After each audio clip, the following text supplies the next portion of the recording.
사건이 많아도 기각 나가는 건 봐야죠. 그러니까 제 말이. 네.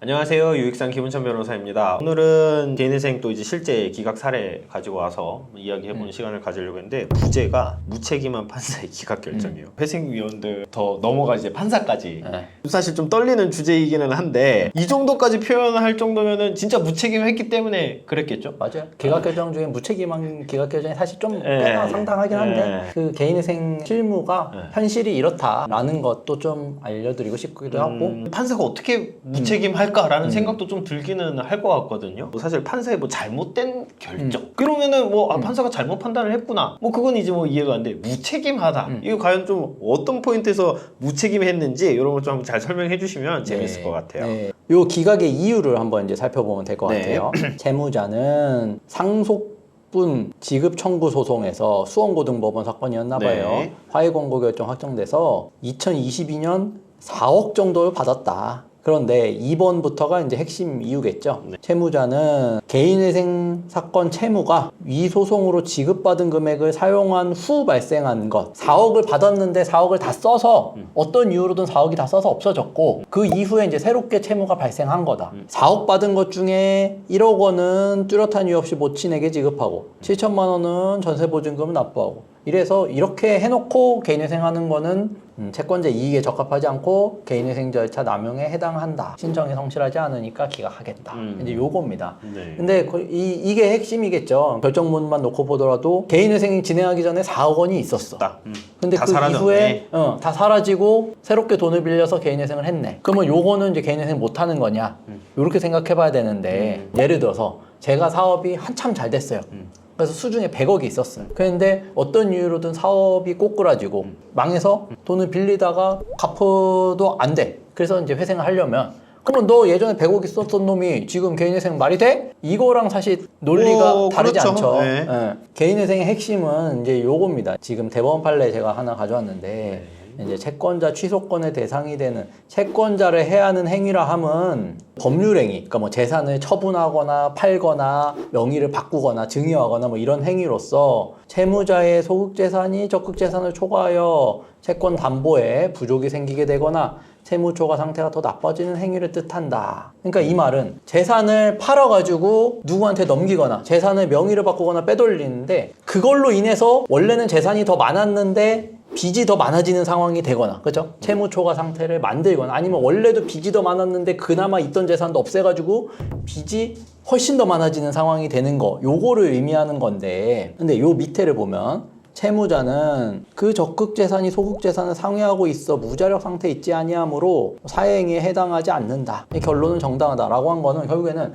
내가 돈이 많아요. 예를 들어서 100억 있고 채무는 10억 있어. 근데 내가 100억 재산이 있는 것 중에 50억을 줘도 채무보다 훨씬 많잖아요. 그렇죠? 그렇죠. 어차피 그 재산을 어디다 주건 처분을 하건 상관이 없이 빚을 갚을 수 있잖아요. 그렇죠? 그렇죠. 그런 경우는 사행위가 아니라는 거고, 뭐 회생파사에서도 이제 뭐 부인의 대상이나 이런 게 안 될 가능성이 높기 때문에 그런 관점에서 이제 고려를 해봐야 된다라는 거거든요. 그러면 결국에는 이 사건도 1억 원을 주고 7천만 원을 갖고 있는데 과연 그 행위로 인해서 채무를 갚지 못하는 사태가 벌어졌느냐, 그거의 직접 원인이었느냐, 아니면 그거하고는 상관없이 그 이후에 후발적인 사정으로 인해서 이런 문제가 생겼느냐를 봐야 되는 거잖아요. 그죠? 그래서 이제 항고 이유를 제가 이제 써서 낸 거 한 4, 5페이지 중에 극히 일부만 가져왔는데, 원심은 1억 원을 모친에게 이유 없이 지급해서 마치 재산을 감소시킨 것 같이 사실관계를 왜곡 호도하고 있는데, 실제로는 그 당시에는 상속을 받았잖아요. 4억 원을 상속받았기 때문에 이미 빚을 훨씬 넘는 재산을 보유하고 있었다. 그리고 그 이후에는 상속받은 걸로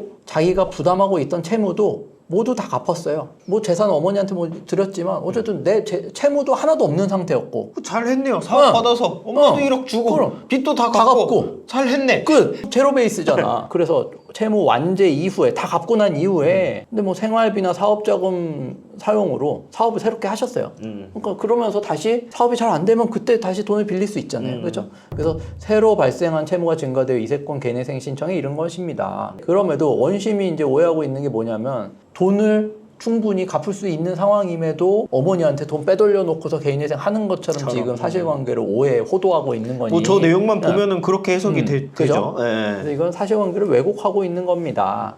라고 이제 제가 주장을 했고, 제 의견서를 거의 잘 안 갖고 온 게 항고심 2심에서 그냥 제가 쓴 거 거의 그대로 뭐 복붙하다시피 결정을 내려주셨어요. 결정이 이제 1심 결정 취소한다, 1심 법원에 환송한다 라고 나왔고, 이유가 뭐냐, 채무자가 모친에게 돈을 증여하거나 변제한 시기는 모두 2022년경인 반면 실제로 개인회생으로 발생한 채무는 23년도에 발생한 거다. 그리고 뭐 7,600만 원은 과거부터 부담하고 있었던 거를 돈을 갚은 거지, 새로운 채무를 부담하거나 뭐 전세금으로 재산을 은닉하는 게 아니었다. 설령 채무자가 뭐 이런 상태로 빠졌다 하더라도 또 뭐 대법원 판례에는 뭐 이렇게 어떻게 하라라는 건데, 그것도 절차도 하나도 안 지켰다. 그래서 이 사건 개인회생 개시 신청이 채권자 일반의 이익에 적합하지 아니하거나 신청이 성실하지 아니한 때에 해당한다고 볼 수 없다 라고 한 거거든요. 사실은 우리가 민법 처음 배울 때 사행위 관련한 내용을 배우면서 결국엔 재산을 팔거나 누구한테 주거나 하더라도 채무 초과, 그러니까 빚이 더 많아지는 상황을 그 행위로 야기하지 않으면 사행위에 해당하지 않는다라고 배우잖아요. 그렇죠? 기본적인 거. 예.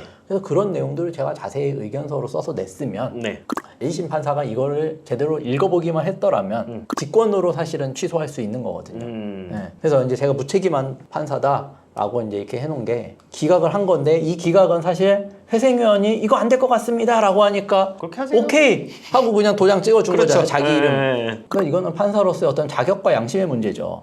적어도 이런 내용들을 한 번이라도 읽어봤다면 여기서 사건을 2심으로 넘길 게 아니라 원래 1심 결정에 잘못됐다라고 판단을 하면 자기가 직권으로 그 결정을 취소할 수 있거든요. 실제로 양심 있는 분들은 그렇게 하세요. 예, 자기가 이거 결정 잘못됐구나 하면은 저희가 이제 항고장을 내고 거기에 이유를 쭉 달아서 내면은 바로 취소 결정이 나와요. 근데 그냥 뭉개고 난 모르겠고 2심 넘어가서 니들이 알아서 해. 이게 자격도 없는 거예요, 솔직히 판사로서. 아이, 귀찮게 왜 자꾸 그러니까 기각했잖아. 기각했으면 됐지. 딴 데 가서 싸워. 위에 2심 올라가서 2심 판사들이 알아서 해줄 거야. 책임감도 없고 자격도 없는 판사다라고 저는 얘기를 하고 싶고, 물론 이제 이해는 갑니다. 왜냐하면은 재판부가 개인회생 단독만 있는 게 아니라 개인회생 단독, 그다음에 뭐 비송 사건, 그다음에 뭐 신청 사건, 뭐 이런 여러 개의 재판부를 한 명의 판사가 막 하고 있기 때문에 솔직히 하나도 안 볼 거예요, 사건 기록은. 사건이 많으니까. 제주지방법원은 참 이런 식으로도 어이없는 재판들이 왕왕 나온다. 근데 사건이 많아도 기각 나가는 건 봐야죠. 그러니까 제 말이. 그래서 우리가 이제 사회적으로 판사 하면은 다 존중해주고 하는 거죠. 일만 타고 안 볼 거면은 그거 못하러 하나요, 그게. 그러니까 뭐 사법부의 신뢰를 꺾는 네. 그런 사건이었다. 결론적으로는 2심 가서 이제 네. 잘 이제 진행이 됐던. 그래서 뭐 네, 개시 케이스죠. 결정까지 다 이제 네. 받은 사건인데, 어쨌든 판사를 잘못 만나도 사건이 꼬이고 변호사를 잘못 만나도 사건이 꼬이고, 이상합니다. 이렇게까지 끌릴 사건이 아닌데 거의 한 1년 반 이상이 이제 시간이 좀 허비되었다. 이게 결국에는 내가 조절할 수 있는 게 아니잖아요. 판사를 뭐 만나고 회생위원을 뭐 만나고, 이 부분은 진짜 어떻게 보면 운의 영역인 건데, 이거에 따라서 사실은 이제 뭐 1년 뭐 이렇게 가셨다라고 하셨는데 이게 굉장히 고통스럽잖아요, 사실. 얼마나 초조해요. 이게 뭔가 사건이 이상하게 되는 것 같고 결국 기각 나오고 하면 이제 그러면 이렇게 되는 거잖아요. 그러면 이제 저희도 당황스러워요. 왜냐면 의뢰인분께서 변호사님 된다면서요. 마치 제가 사기꾼이 된 것만. 그렇죠, 그렇죠. 사실 된다면서 왜 기각 났어 이러면은 판사가 잘못한 거야라고 하기가 사실은, 그렇죠? 저희 그 힘든 고충이 네. 있는데 그 얘기 듣고 저도 좀 이 판사 그 비판 받아 마땅하다라고 저는 좀 약간 입장이 바뀌었어요. 갑자기 거기 좀 투입을 하니까 좀 생각이 바뀌네요. 오늘 그 개인회생 기각 사례, 이제 부재 무책임한 판사의 기각 결정. 결국에는 이제 기각 결정을 나가는 데 있어서 이제 뭐 어떤 법률적인 어떤 주장을 했을 때 그에 대한 어떤 충분한 검토를 하지 않고 그냥 만연히 기각 결정을 내리는 판사의 행동에 대해서 이제 일침을 가하는 그런 시간이었습니다. 맞나요? 1심은 이제 변호사님이 가신 걸로 하시고. 1침은 제가 가한 걸로 알겠습니다. 제가 1침을 가도록 하겠습니다. 제가 1침을 가했고요. 다음번에는 또 재밌고 유익한 주제 가지고 와서 또 이야기해보는 시간 가져보도록 하겠습니다. 오늘 영상 여기까지입니다. 감사합니다.